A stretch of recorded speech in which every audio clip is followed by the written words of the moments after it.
আজকে উপজেলা পরিষদের দ্বিতীয় পর্বের নির্বাচন ছিল। 156টি উপজেলা পরিষদের নির্বাচন অনুষ্ঠিত হয়েছে।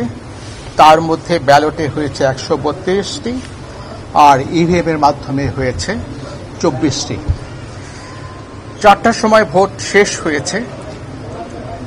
নির্বাচনে সহিংসতার তেমন কোনো ঘটনা ঘটেনি। হাতাহাতি হয়েছে দু একটা ঘটনা, যেখানে কেউ আহত হয়ে একজন কি দুজন হয়তো হসপিটালে ভর্তি হয়েছে, কিন্তু উল্লেখযোগ্য সহিংসতা হয়নি।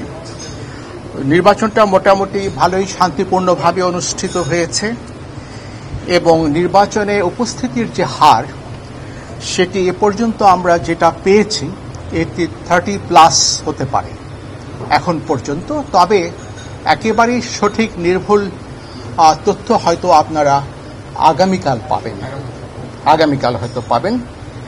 আর আমরা কিন্তু প্রশাসন খুব তৎপর ছিল, পুলিশ তৎপর ছিল, আইন শৃঙ্খলা রক্ষাকারী বাহিনীর তৎপর ছিল।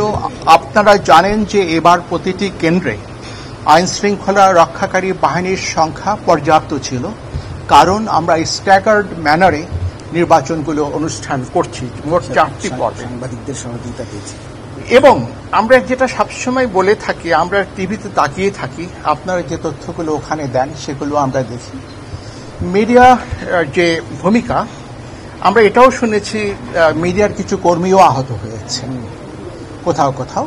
তারা সাহস করে ছবি তুলতে গেছেন, তারাও হয়তো হেনস্থার শিকার হয়েছেন। আমরা সঠিক তথ্য এখনো পাইনি। যারা আপনার আহত হয়েছেন হাতাহাতিতে, টোটাল 33 জনের মতো হতে পারে হাতাহাতিতে, এবং 1-2 তার মধ্যে কিছুটা গুরুতর হতে পারে। গতকালকে রাতে বোধহয় একটা আহতের ঘটনা ঘটেছে, যেটা একজনের হাত কেটে গেছে, আমি স্বচক্ষে দেখলাম। সেটা বেশ গুরুতর একটা আঘাত। এবং সাসপেক্টদের অ্যারেস্ট করা হয়েছে 4 জনকে আমাদের, যেটা আমরা বলছিলাম, আমাদের আইন শৃঙ্খলা বাহিনী খুব তৎপর ছিল। যেখানে অনিয়ম হয়েছে, অনাচার হয়েছে, ভোট কারচুপির চেষ্টা হয়েছে, সেখানে হস্তক্ষেপ করা হয়েছে। 4 জনকে এই পর্যন্ত আটক করা, ঘটনায় 4 জনকে আর টোটাল আটক করা হয়েছে, যেটা আপনাদের জানা প্রয়োজন, সেটা হলো 25 জনকে গ্রেফতার করা হয়েছে, যারা বিভিন্ন অপকর্মে লিপ্ত হতে চেয়েছিলেন। 10 জনকে তাৎক্ষণিকভাবে কারাদণ্ড আরোপ করেছে। কিছু ভোট কারচুপির চেষ্টা করা হয়েছিল, জাল ভোট দেওয়ার জন্য। 2 জন নিহত হয়েছেন। এটা কিন্তু ভোটকে কেন্দ্র করে নয়, গরম বা কিছুতে হঠাৎ করে 2 জন ব্যক্তি তাৎক্ষণিকভাবে অসুস্থ হয়ে নিহত হয়েছেন। আমরা তাদের আত্মার মাগফিরাত কামনা করে, তারা মৃত্যুবরণ করেছেন, আমরা তাদের আত্মার মাগফিরাত কামনা করছি।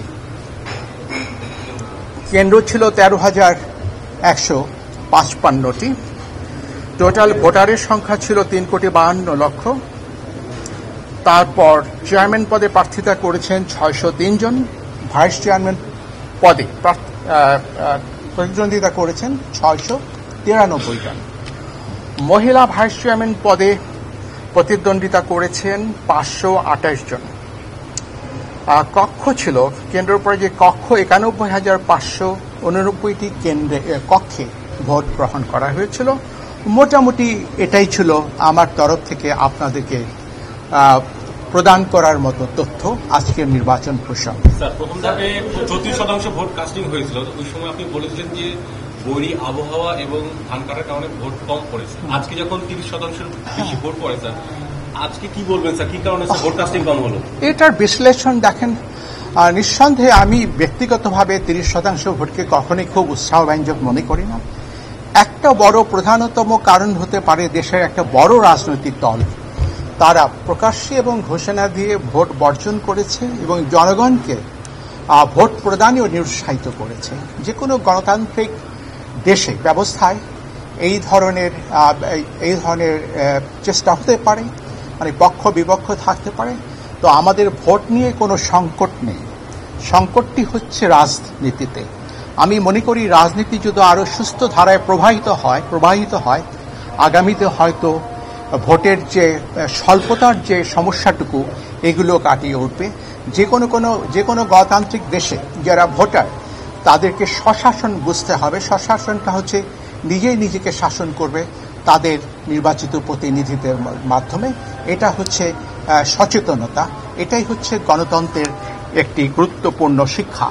তো সেদিক থেকে আমরা আশা করি আগামীতে রাজনীতিতে যে সংকটটা রয়েছে সেটা অবশ্যই একটা সময় কাটিয়ে ওঠা যাবে এবং সুস্থ ধারায় দেশের সামগ্রিক রাজনীতি প্রবাহিত হবে, ভোটাররা উৎসাহিত হবে, ভোট আরও উৎসাহব্যঞ্জক পরিবেশে ভোটাররা ভোট কেন্দ্রে আসবেন।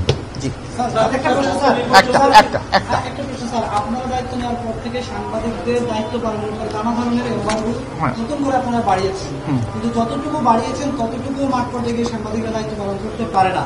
এবং আজকে আমাদের অনেক সহকর্মী তারা নির্বাচন কমিশনে নিয়মিত আসে, তারা অনেক সহকর্মী অভিযোগ করেছে তারা কেন্দ্রে ঢুকতে পারে নাই, লাভ দিতে পারে নাই, নানা ধরনের প্রতিবন্ধকতা সৃষ্টি করা হয়েছে। এই বিষয়ে আপনাদের এই তথ্য আমাদের কাছে নাই। আপনারা সুস্পষ্টভাবে লিখিতভাবে কোন কেন্দ্রে কি পুলিশ বাধা দিয়েছেন আর ডিসি সাহেব বাধা দিয়েছে, আমি বলছি এটা বাধা দেবেন। বাংলাদেশ একটা বিস্তৃত জমিন, আপনাদেরকে বলেছি কতটি কেন্দ্রে ভোট হচ্ছে, কতটি কক্ষে ভোট হচ্ছে, কোথাও কোথাও এই ধরনের ঘটনা ঘটতে পারে। আমরা সব সময়, আমি ব্যক্তিগতভাবে আমার সহকর্মীরা, আমরা স্বচ্ছতায় বিশ্বাস করি, ভিজিবিলিটিতে বিশ্বাস করি। আপনারা যতদূর সম্ভব যে কোনো তথ্য যেটা জনগণের কাছে উপস্থাপন করার মতো সাহস করে সেই তথ্যগুলো সংগ্রহ করবেন।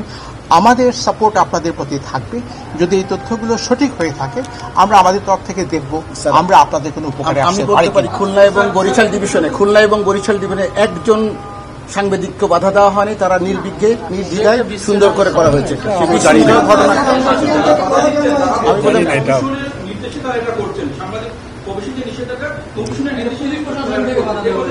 কমিশনদের তো নির্দেশ হয়নি, শোনেন এটা বিভিন্ন মুন্সিগঞ্জেরটা আপনার তানিয়াকে বাধা দেওয়া হয়েছিল, সাথে সাথে এটা ইনফরমেশন আসার সাথে ডিসি সাহেবের সাথে আমি কথা বলেছি এবং সাথে সাথেই তানিয়াকে ঢুকতে দেওয়া হয়েছে। এই ধরনের দুইটা আমি শেষ করে দিচ্ছি। এটাও কিন্তু তাদের নিরাপত্তার জন্য আইন পাস করেছি, এটাও কিন্তু দু চারটা বিচ্ছিন্ন ঘটনা ঘটে থাকতে পারে, ওই জন্য আমরা দুঃখিত। কিন্তু মনে রাখবেন আমাদের সাপোর্ট আপনাদের প্রতি, মিডিয়ার প্রতি থাকবে।